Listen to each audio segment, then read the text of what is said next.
The armor rejected every alien, until one human stepped in. And the galaxy panicked. Part 1. The space station floated alone between the stars. It was called the Archive Station, and it was huge. Inside its white walls, thousands of scientists from different alien worlds studied old things. These were objects from civilizations that died long ago. Some of these objects were simple tools.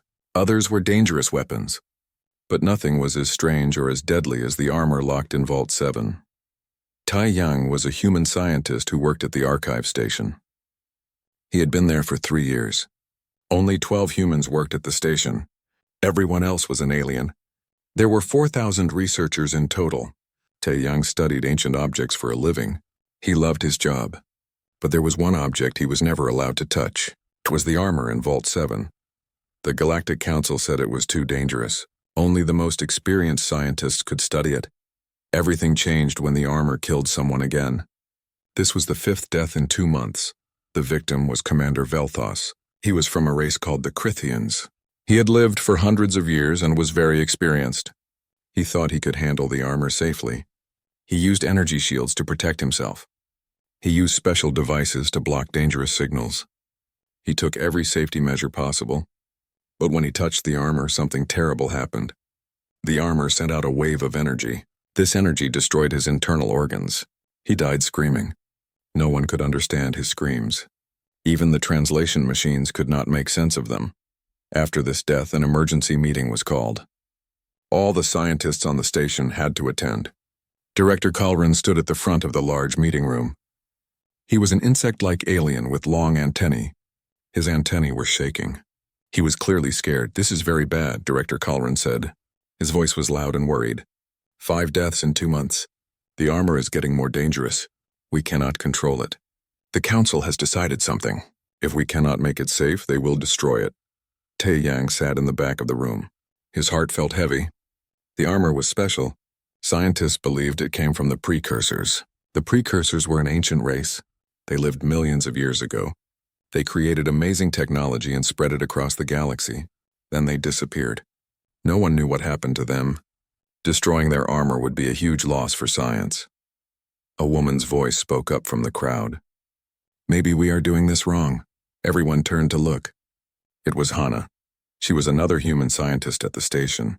She studied languages and how different species communicate. She was smart and brave. Every species that tried to touch the armor used technology, Hannah said. They wore special suits. They used machines to help them. What if that is the problem? What if the armor does not like technology? What if it wants something different? A snake-like alien scientist hissed at her. That is stupid. The precursors were the most advanced species ever. Why would they make technology that hates technology? Hannah stayed calm. Maybe they had a reason. Maybe they wanted only certain beings to use it. Humans have old stories about weapons that choose their owners. Weapons that test if someone is worthy. What if this armor is like that? Director Kalrin stared at Hannah with his many eyes. Are you saying you want to try touching it? No, Hannah said. But I think we should let someone try who has no technology in their body. Someone who is completely natural, completely biological. The room exploded with noise. Everyone started arguing. Most alien species in the Galactic Union had changed their bodies long ago. They had computers in their brains. They had metal parts replacing their organs. They had enhanced their bodies with technology for centuries. Only humans and a few other primitive species were still completely natural. They had no technology inside them. Tai Yang felt something inside him. It was like a voice telling him what to do. Before he could think about it, he stood up. I will do it, he said. The entire room went silent. Every alien turned to stare at him. Some had eyes, some had camera-like sensors, some had other ways of seeing. But all of them focused on Tai Yang. Director Kalrin spoke slowly. Dr. Tai Yang, do you understand how dangerous this is? You saw what happened to Commander Velthos. The armor killed him in seconds. Tai Yang nodded. His hands were shaking a little, but his voice was steady. I understand. But Hannah is right. We need to try something different. If it kills me, at least we will learn something. At least we will know if the natural approach works or not. The director looked at him for a long time. Then he looked at the other senior scientists. They whispered to each other in different alien languages. Finally, Director Kalrin spoke again. Very well. We will prepare for the attempt tomorrow. Dr. Taeyang, you will spend tonight in the medical bay. We need to scan your body and make sure you are completely healthy. If you survive, we need a baseline to compare to. If you do not survive," and he paused. "If you do not survive, we will honor your sacrifice." That night, Taeyang could not sleep. He lay in the medical bay while machines scanned his body. The machines were not inside him. They just looked at him from outside. He thought about the armor. He thought about the precursors. Who were they? Why did they make such a dangerous object? What were they protecting it from? Hana came to visit him late at night. She sat down next to his bed. Her face looked worried. "You do not have to do this," she said quietly. "I suggested the idea, but I did not mean for you to volunteer. Someone else could try." Taeyang smiled at her. "Who? I am one of 12 humans here. If we are right, it has to be someone natural, someone without technology in their body. That limits the choices. Besides, I want to do this. I have spent my whole life studying ancient civilizations. The precursors are the greatest mystery in the galaxy. If I can help solve that mystery, even if it costs me my life, it will be worth it." Hana shook her head. "You are brave. Or maybe just crazy. Maybe both," Taeyang said with a small laugh. They talked for a while longer. Then Hana left. Taeyang was alone with his thoughts again. He finally fell asleep just before dawn. He dreamed of ancient beings and lost civilizations. He dreamed of armor that glowed with strange light. In his dream, the armor spoke to him, but he could not understand what it was saying. Part 2. The bonding Vault 7 was empty except for Taeyang, the armor, and a dozen remote monitoring drones. The council had refused to risk any observers in the chamber itself. If something went wrong, blast doors would seal him inside until the automated systems could neutralize the threat, or what remained of him. The armor stood on a pedestal in the center of the vault, illuminated by cold white light. It was humanoid in shape, which had always puzzled researchers since the precursor's physical form remained unknown. The metal, if it was metal, seemed to shift colors as Taeyang approached, flowing from deep obsidian to electric blue to something that hurt to look at directly. "Vital signs stable," came Hana's voice through the communication system. She was monitoring from the safety of the control room. "Take your time, Taeyang. No need to rush." He took a breath and stepped closer. The armor seemed to pulse as if aware of his presence. Ancient symbols flickered across its surface, writing in a language that predated every known civilization. Taeyang extended his hand, bare of any technology. No gloves, no sensors, no protective equipment, just flesh and bone. "Here goes everything," he whispered. His fingertips touched the armor's chest plate. The universe exploded. Taeyang's consciousness was ripped from his body and hurled across dimensions. He had no words to describe. He saw the birth of stars and the death of galaxies. He felt the thoughts of being so vast they used solar systems as neural pathways. He heard the screams of civilizations consumed by cosmic horror, and the songs of entities that had transcended physical reality entirely. And through it all, he felt the armor's presence. Not hostile, but searching, probing his mind with an intensity that should have shattered his sanity. "Who are you?" The question wasn't in words, but in pure meaning that bypassed language entirely. "I'm Taeyang," he tried to answer. "I'm human. I'm human." The concept seemed to ripple through the armor's consciousness. Unchanged, unmodified, original. Images flooded Taeyang's mind. He saw the precursors now, beings of flesh and bone like humans, but ancient beyond comprehension. He understood with sudden clarity why the armor had killed every other examiner. The Galactic Union species had evolved past pure biology. They'd merged with their technology, becoming hybrids of flesh and machine. But the precursors had fought something that consumed technological civilizations, something that turned their own tools against them. So they'd created weapons that would only bond with purely biological beings, entities that couldn't be corrupted or subverted by the enemy they'd feared. "You are compatible," the armor declared. "You may wear me. Wait," Taeyang gasped. "I don't understand. Too late." The armor flowed like liquid, wrapping around his body in seconds. He felt it interface with his nervous system, his muscles, even his thoughts. Power surged through him. Power that could crack planets, that could manipulate gravity and time, that could reshape reality with focused will. The blast doors of Vault 7 exploded outward.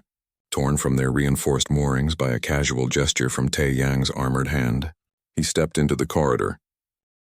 The next morning came too quickly. Tae-Yang woke up feeling nervous. His stomach felt tight. His hands were cold, but he got out of bed and got ready. Today he would either make history or die trying. The walk to Vault 7 felt very long. Director Calrin walked beside him. Hana was there too. She insisted on coming even though it was dangerous. They walked through the quiet hallways of the station. Other scientists watched them pass. No one spoke. Everyone knew what was about to happen. When they reached Vault 7, the director stopped. "This is as far as we go," he said. "You will go in alone. We cannot risk anyone else. If something goes wrong, the vault will seal automatically. Emergency systems will activate. They will try to save you, but—" He did not finish the sentence. He did not need to. Tae-Yang nodded. He understood. If the armor killed him like it killed the others, no one could help him. The vault would lock down. They would wait until the danger passed. Then they would collect his body. "Good luck," Hana said softly. Her eyes looked wet. She was trying not to cry. "Thank you," Tae-Yang said. He gave her a small smile. Then he turned and walked toward the vault door. The door opened slowly.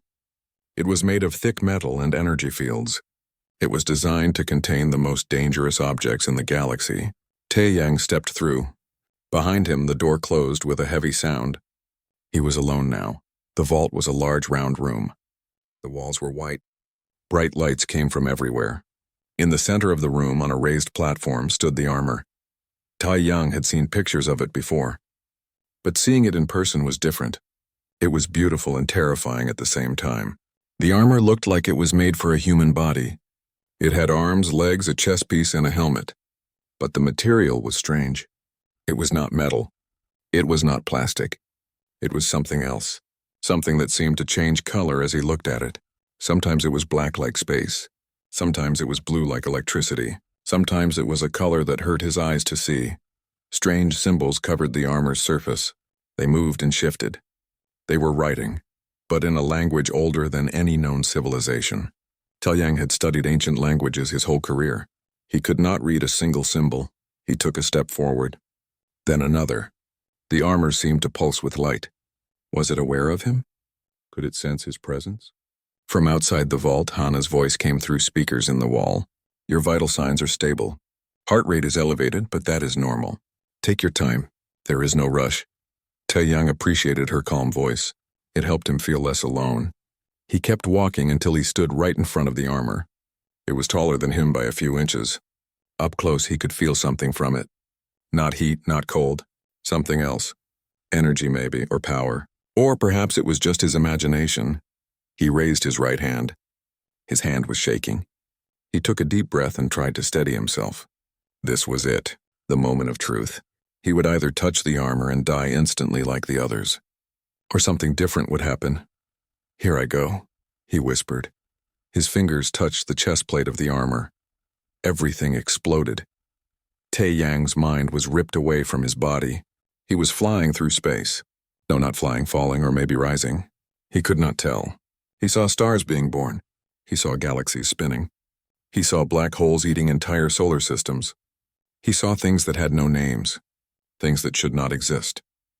Things that made his brain hurt to think about. And he felt the armor. It was alive.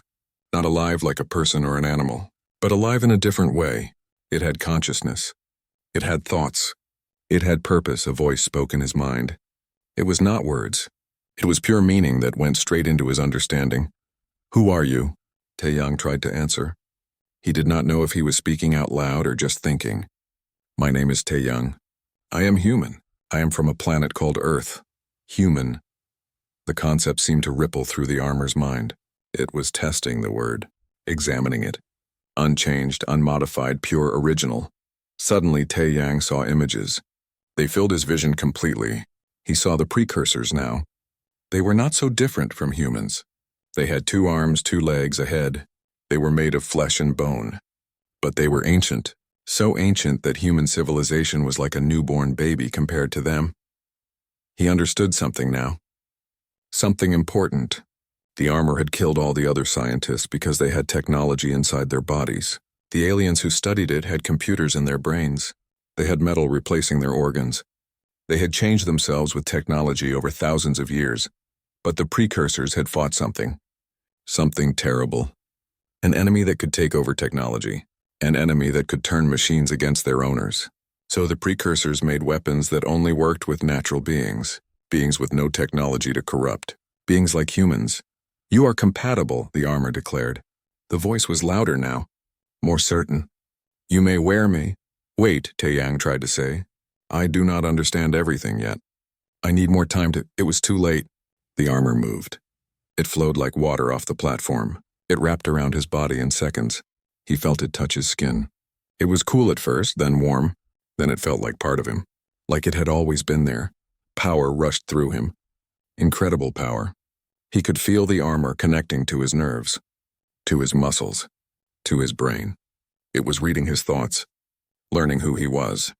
And at the same time, it was showing him things. Showing him what it could do. He could break planets with this armor. He could bend gravity. He could manipulate time. He could reshape reality itself if he focused hard enough.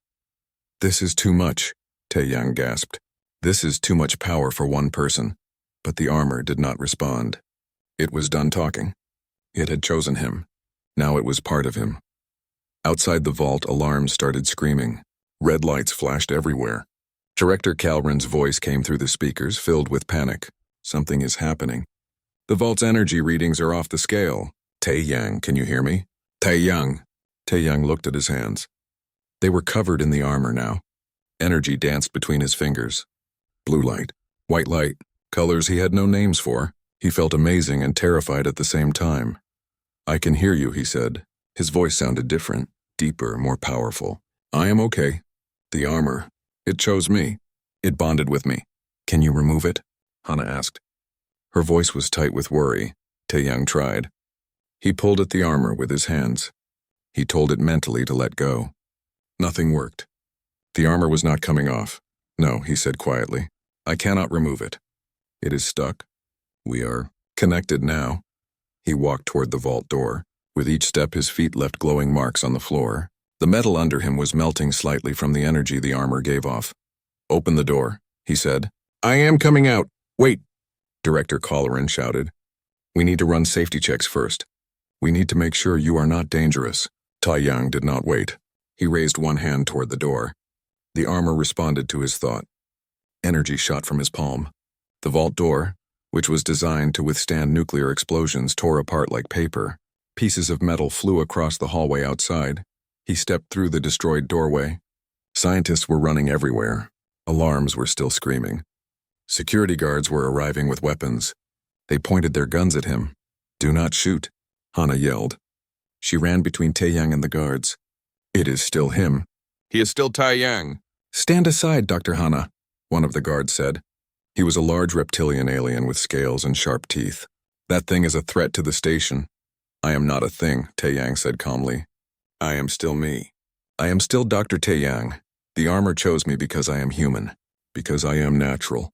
Because I have no technology in my body for it to reject." Director Calrin pushed through the crowd. He looked at Taeyang with his many eyes.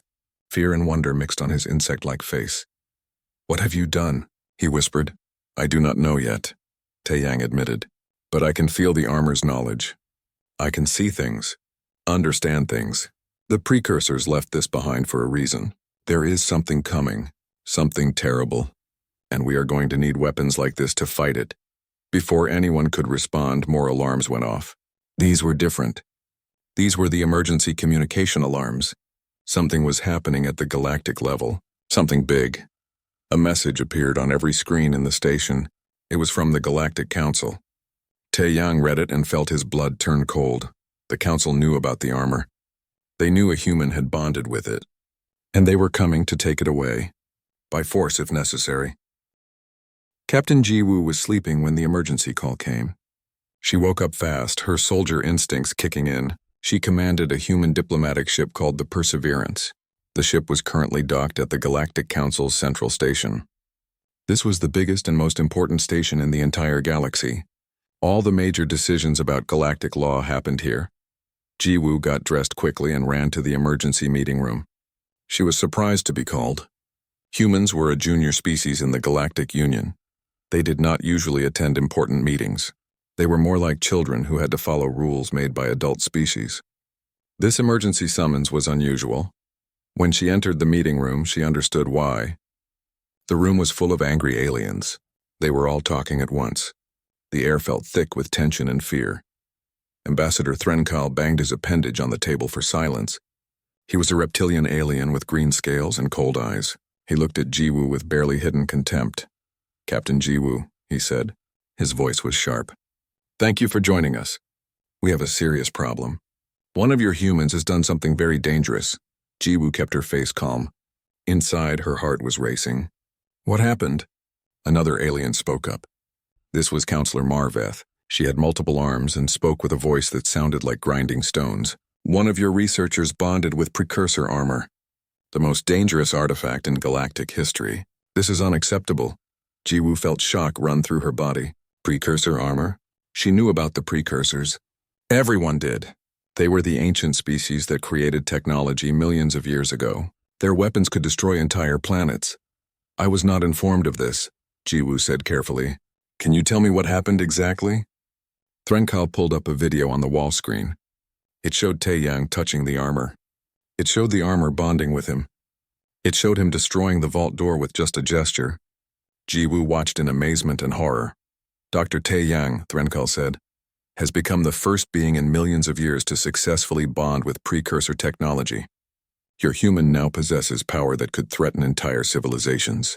We cannot allow this." "What do you mean you cannot allow this?" Jiwoo asked. She did not like where this was going. Marveth leaned forward, her many eyes fixed on Jiwoo. "We want the armor. It must be transferred to a secure facility under council control. Your researcher will be compensated for his cooperation." Jiwoo understood what they were really saying. They wanted to take Taeyang prisoner, maybe dissect him, study him like a laboratory animal. Her hands formed fists under the table. "According to the reports," Jiwoo said slowly, "Dr. Taeyang cannot remove the armor. It is bonded with him at a neural level. You cannot separate them without killing him. Then we will take both the armor and the human together," Marveth said coldly. "One way or another, your species will not be permitted to possess a weapon of that magnitude." The words hit Jiwoo like a physical blow. They were threatening to kill one of her people, a civilian scientist who was just doing his job. "Dr. Taeyang is a citizen of Earth," Jiwoo said. Her voice was getting harder now. "He is under our protection. You cannot just take him." Threnkal laughed. It was not a kind sound. "Your species is not our ally, Captain. You are a protectorate, a client state. You exist in the Union because we permit it. Do not mistake our tolerance for equality. You have no rights here except the ones we give you." Jiwoo felt anger burn in her chest. She had always known humans were second-class citizens in the galaxy. But hearing it said so directly was painful. It made her feel small and helpless. "I need to contact Earth's government," she said. "This is not a decision I can make alone." "You have 6 hours," Marveth replied. "After that, we will send a battle fleet to the archive station. We will consider your researchers' continued possession of the armor an act of aggression. Choose wisely, Captain." The meeting ended. Jiwoo walked back to her ship in a daze. 6 hours. They had 6 hours to decide if they would hand over Taeyang to die, or start a war with the entire Galactic Union. Back at the archive station, things were getting worse. Taeyang had moved to an isolated cargo bay, but even there his presence was causing problems. The armor gave off energy passively. This energy interfered with the station's technology. Life support systems were failing. Computers were crashing. 3 entire decks had to be evacuated. Taeyang sat in the middle of the empty cargo bay. He felt terrible. He was not trying to hurt anyone. He was not doing anything. But just by existing, he was endangering everyone on the station. Hana refused to leave him. She sat nearby, watching him with concern. "How are you feeling?" "Strange," Taeyang admitted. "The armor is showing me things constantly. Memories that are not mine. Knowledge from millions of years ago. I can see the history of the precursors now. I know what they were running from. What were they running from? Something they called the void. A force that consumes everything. Matter, energy, even space itself. The precursors fought it for thousands of years. They barely managed to contain it. They created weapons like this armor to fight back. Weapons that could not be corrupted because they only bonded with natural biological beings. Hana looked worried. Is this void still out there? Yes, the armor's sensors can detect it. It has been sleeping for millions of years. But it is waking up. We probably have 50 years before it breaks free. Maybe less. Before Hana could respond, Director Colleran's voice came over the communication system. Attention all personnel. A Galactic Union battle fleet has just arrived. They are demanding we surrender Dr. Tae Yang immediately. All staff must evacuate to safe zones. This is not a drill. Tae Yang and Hana looked at each other. Fear passed between them. They are going to kill you, Hana said quietly. I know. What will you do? Tae Yang stood up. The armor glowed brighter. He could feel its power ready to respond to his will. He could fight. The armor gave him that ability. He could probably destroy the entire fleet if he wanted to, but that would make him a killer. It would make humans look like a threat. It would start a war. I will not let innocent people die because of me, he said. I will surrender. And let them dissect you? Hana grabbed his arm. The armor was warm under her hand. That armor chose you for a reason. Maybe you should find out why before you give up.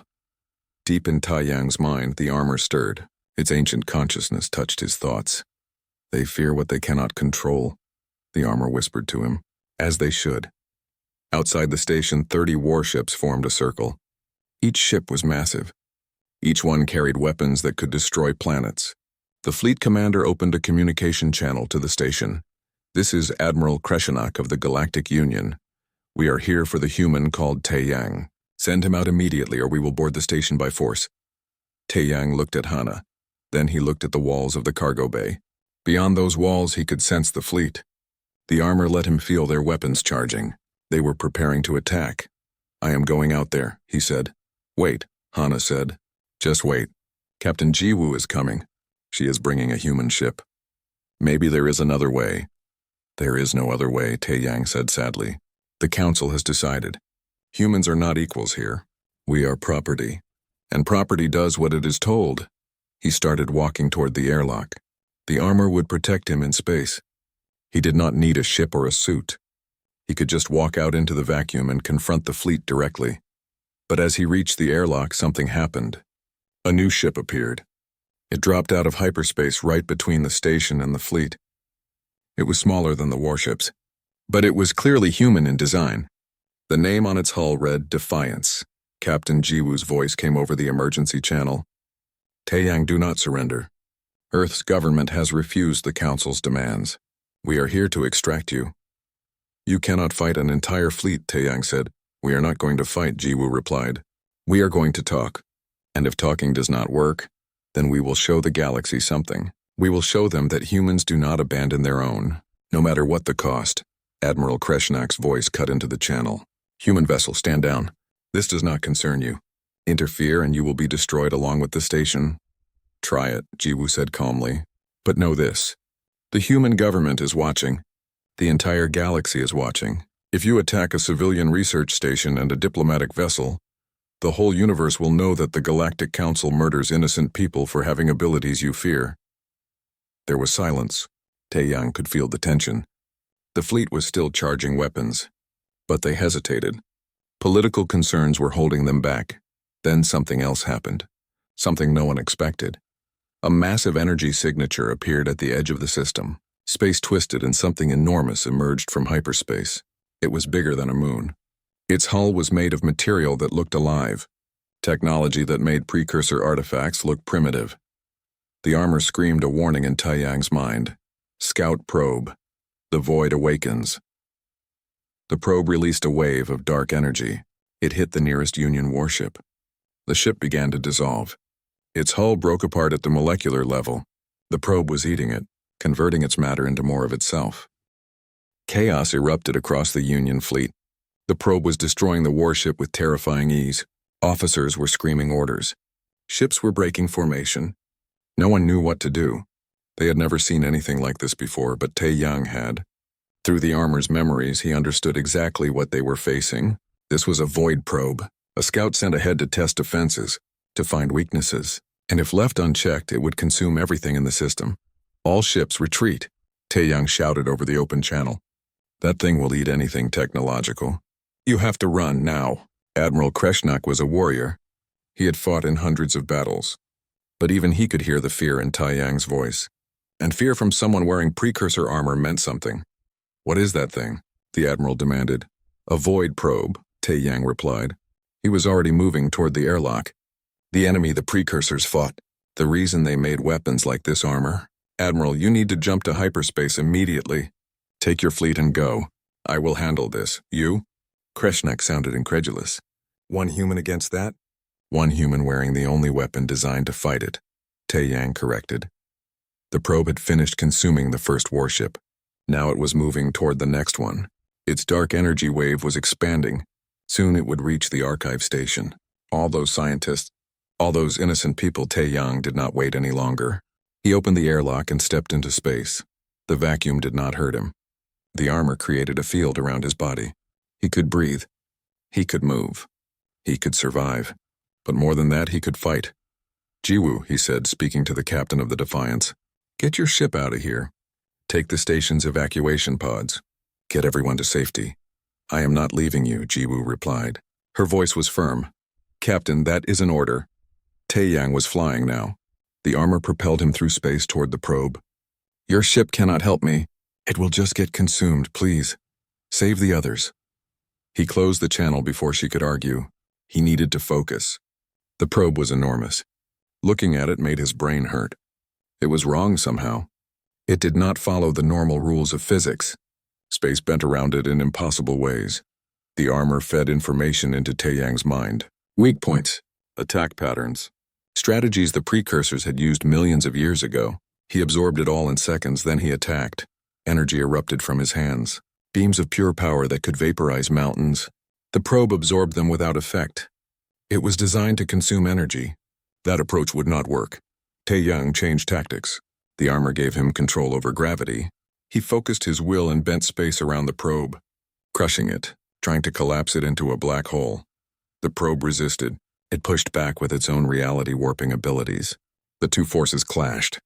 Space itself seemed to scream from the strain. Behind Taeyang, the Union fleet was finally moving. Ships were jumping to hyperspace one by one. The archive station was launching evacuation pods. Good. At least they were getting to safety. But not all of them. The Defiance was still there. Jiwoo refused to leave. Captain, what are you doing? Taeyang shouted. Covering you, she replied. The Defiance was moving into position. Its weapons were charging. We are humanity. We do not leave our people behind. Before Taeyang could argue, the Defiance opened fire. Its missiles struck the probe. They did nothing to damage it, but they distracted it. Made it split its attention between Taeyang and the ship. That was enough. Taeyang pushed harder. The armor responded to his determination. More power, more energy. He was pulling from reserves he did not know existed. The strain was incredible. His body felt like it was burning from the inside, but it was working. The probe was weakening. Its dark energy was flickering. Then the probe did something unexpected. It launched a counterattack. Not at Taeyang. At the Defiance, no. Taeyang screamed. He moved faster than thought. The armor made him into a blur of motion. He put himself between the probe and the ship. The dark energy hit him full force. Pain exploded through every nerve in his body. The probe's attack was trying to unmake him, to break down his atoms, to erase him from existence. But the armor held. It was designed for this, built to withstand attacks that could shatter reality. The precursors had made it strong enough to fight the void, and Taeyang was wearing it. He grabbed the dark energy with his armored hands. Actually grabbed it, held it. The armor let him touch things that should be untouchable. He squeezed, twisted, redirected the attack back at the probe. The probe tried to absorb its own energy. But Taeyang had changed it somehow, poisoned it. The probe began to destabilize. Its surface rippled. Cracks appeared in its impossible hull. Now, Taeyang roared. He gathered every bit of power the armor could generate. His body became a star. Light erupted from him. Pure creation energy, the opposite of the void's consuming darkness. The probe exploded silently in the vacuum. Fragments scattered in all directions. But they were inert now, dead, no longer a threat. Taeyang floated in space, exhausted beyond measure. Every muscle hurt. His mind was foggy. He could barely think. The armor had pushed him to his absolute limit. Taeyang? Jiwoo's voice came through the communication channel. Taeyang, are you alive? Yes, he whispered, barely. But yes. I am bringing the ship around to pick you up. The Defiance moved close. Its cargo bay opened. Taeyang floated inside and collapsed on the floor. The armor finally dimmed. Its glow faded to almost nothing. It had used most of its power in the fight. Jiwoo came running into the cargo bay. She knelt beside him. That was the bravest and stupidest thing I have ever seen. Stupid? Taeyang tried to smile, but his face muscles would not cooperate. You almost got yourself killed. For us. For all of us. That is what the armor is for, Taeyang said. His voice was fading. Consciousness was slipping away. To protect. To fight things like that. The precursors knew. They knew the void would return. So they made weapons. Left them scattered across the galaxy. Waiting for people who could use them. People like... He passed out before he could finish the sentence. When Taeyang woke up, he was in the medical bay of the Defiance. Hana was sitting beside his bed. She looked tired but relieved. How long was I out? He asked. 2 days, Hana replied. Your body needed to recover. The armor used you up completely. The doctors say you should not do that again, ever. Did everyone get away safely? Yes, the archive station evacuated. The Union fleet retreated. And most importantly, the Council is reconsidering their position. Taeyang sat up slowly. His body ached, but it was a manageable pain. What do you mean? The probe changed everything, Hana explained. The entire galaxy saw what happened. They saw a void probe appear. They saw it destroy a Union warship in seconds. And they saw you stop it. You, a human wearing precursor armor. The one thing the Council wanted to take from you. The one thing they wanted to destroy. You saved them with it. So they are grateful now. Hana shook her head. Not grateful, scared. They are scared of the void, scared of what is coming. And they realize they need weapons like yours to fight it. They have called an emergency session of the Galactic Council. They want to talk to you, to negotiate. Taeyang lay back down. His mind was racing. The armor stirred in his consciousness. It was showing him things, possibilities, futures that might happen. There are more weapons, he said quietly. More precursor artifacts scattered across the galaxy. Hundreds of them. And they will only bond with natural biological beings, beings without technology integrated into their bodies. Like humans, Hana said. Like humans. And like about 40 other species the Council considers primitive. Underdeveloped. Second class. Understanding dawned on Hana's face. The galaxy needs those species now. They need what the Council has always dismissed as weakness. Exactly, Taeyang said. Being natural. Being unchanged by technology. It is not a weakness. It is exactly what we need to fight the void. The Council will not like this. No, Taeyang agreed, but they do not have a choice. Either they accept help from species they have always looked down on, or they face extinction when the void fully awakens. Jiwoo entered the medical bay. We are approaching the Council's central station. They are waiting for us. Are you ready? Taeyang stood up. The armor glowed with renewed energy. It had recovered faster than his body. It was ready to fight again if necessary. Yes, he said. I am ready. Let us go change the galaxy. The Council chamber was massive. It could hold representatives from thousands of worlds. Today it was full. Every species in the Galactic Union had sent someone. They all wanted to see the human who had bonded with precursor armor. The human who had fought a void probe and won. Taeyang walked into the chamber with Captain Jiwoo beside him. Hana followed close behind.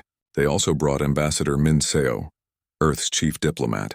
She was an older woman with sharp eyes and a calm demeanor. She had represented humanity in the galaxy for 20 years. The armor had learned to control its energy emissions. It no longer interfered with technology around it. But it still glowed faintly. Still made Taeyang look powerful and dangerous. Every alien in the chamber watched him walk to the center floor. Counselor Marveth spoke first. She did not look happy, but her voice was controlled. Dr. Taeyang, you stand before the Galactic Council. 3 days ago, you bonded with a precursor artifact against regulations. You endangered a research station. You caused a diplomatic incident. And then, she paused, you saved an entire Union fleet from destruction. I did what the armor was made for, Taeyang replied simply. I fought the void. Admiral Kreshnak stood up. The old Krithian warrior looked at Taeyang with new respect. We have analyzed the data from that battle. The probe you destroyed was only a scout, a single small probe. According to our projections, thousands more may be coming, perhaps millions. That is correct, Taeyang said. The armor shows me the void's patterns. It has been sleeping for millions of years, but something has changed. Something is waking it up. When it fully awakens, it will send waves of probes across the galaxy. Each one will consume everything it touches. Ships, stations, planets, entire civilizations. The chamber erupted in noise. Aliens were talking over each other. Some were panicking. Some were demanding proof. Some were refusing to believe it. Ambassador Threnkal called for silence. This is speculation. We have only seen one probe. That does not prove. A new voice cut him off. It came from the chamber's main display screen. It is not speculation, everyone turned. The screen showed another space station. This one was on the far side of the galaxy, and it was being attacked. Multiple probes were appearing around it. The station's defenses were useless. The probes simply absorbed every weapon fired at them. This transmission is being received from the outer rim, an operator announced. 7 more probe sightings have been confirmed in the last hour. The attacks are spreading.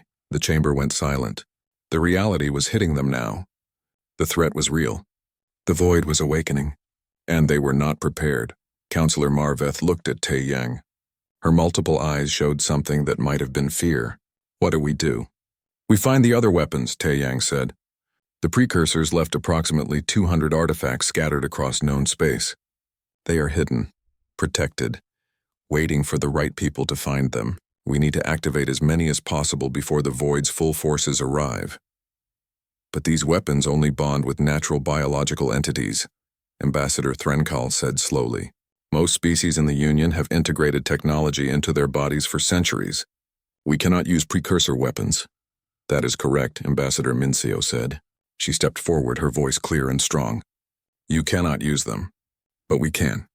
Humans can, and so can about 47 other species that you have classified as underdeveloped. The implications hung in the air like a physical weight. You are saying, Marveth said carefully, that the galaxy's survival depends on species we have kept as client states? Species we considered primitive? We prefer the term strategically unmodified, Taeyang said with a slight smile. And yes, that is exactly what we are saying. Being natural is not a weakness anymore. It is exactly what we need. More arguments broke out. Some counselors refused to accept it. Some were angry. Some were frightened. But slowly, gradually, they came to the same conclusion. They had no choice. Admiral Kreshnak stood again. I propose a new treaty. All species capable of bonding with precursor weapons will be granted full membership status in the Union. Equal voting rights, equal resource allocation, equal treatment. In exchange, they will help us form a defense force against the void. And we make all decisions together. Ambassador Mincio added firmly, the people who wear these weapons are not soldiers to be commanded. They are partners, equals. We fight this threat together or we do not fight at all. The debate lasted for hours, but eventually, worn down by fear and necessity, the council agreed. A new treaty was drafted and signed. Humanity and 46 other species were officially granted equal status in the Galactic Union. It was the biggest political change in 10,000 years. 6 months passed. Taeyang stood on a training platform that orbited a dead world.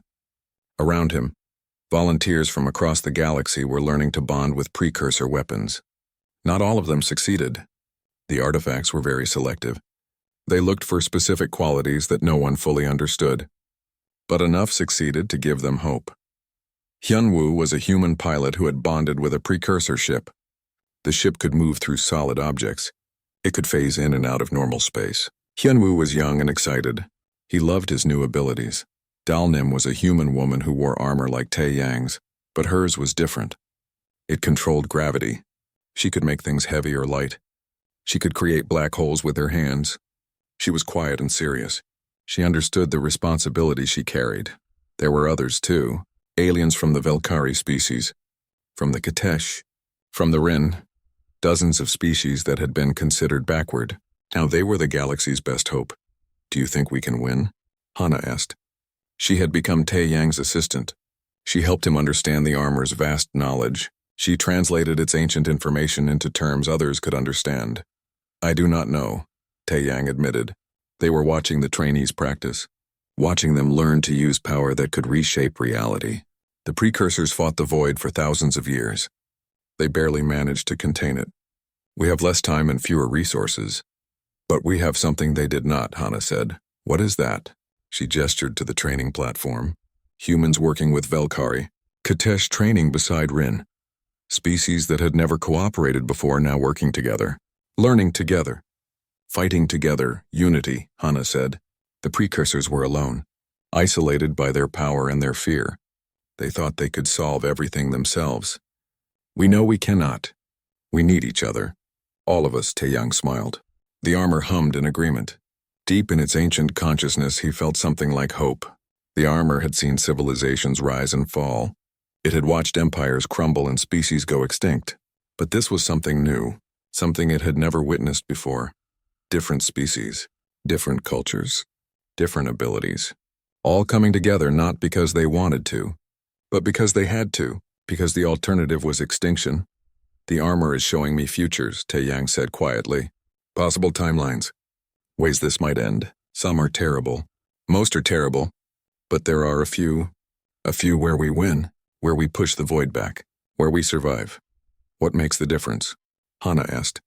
In the timelines where we win, what do we do differently? We trust each other, Tae Yang replied. We stop seeing each other as primitive or advanced, as strong or weak. We just see each other as people, as allies, as partners fighting the same fight. A message came through on Tae Yang's communication device. It was from Captain Ji Woo. She was leading a mission to find more precursor weapons in an unexplored sector. Tae Yang, we found something. Her voice crackled with excitement. A whole cache of artifacts. Maybe 20 or 30 weapons. And they are responding to our people. We have volunteers ready to bond with them. That is excellent news, Tae Yang said. How long until they are ready for deployment? A few weeks, maybe. We are being careful, learning from your experience, making sure the bonding process is safe. Good, we will need everyone we can get. The armor's sensors show increased void activity near the galactic core. The probes are getting more frequent. We will be ready, Jiwoo promised. Humanity will be ready. She closed the connection. Tae Yang looked out at the stars. Somewhere out there, the void was gathering its strength, building its forces, preparing to consume the galaxy like it had tried to do millions of years ago. But this time would be different. This time the galaxy would not fight alone. Humans and aliens, natural beings wearing ancient weapons. A new alliance forged in necessity and sealed in mutual survival. Do you know what I realized? Tae Yang said to Hana, what? The precursors did not fail. Everyone thinks they disappeared because they lost against the void. But that is not what happened. They sacrificed themselves to buy time. They sealed the void away knowing it would eventually wake up again. They left weapons behind knowing that someday new species would find them. Species that could work together in ways the precursors never could. So this was their plan all along? Hana asked. Maybe. Or maybe they just hoped. Hoped that when the time came, the younger species would be better than them. Would be smarter. Would remember that survival means cooperation. On the training platform, Dalneem was teaching a Valkyrie soldier how to control gravity. Hyunwoo was showing a Katesh pilot the basics of phase shifting. Everywhere Tae Yang looked,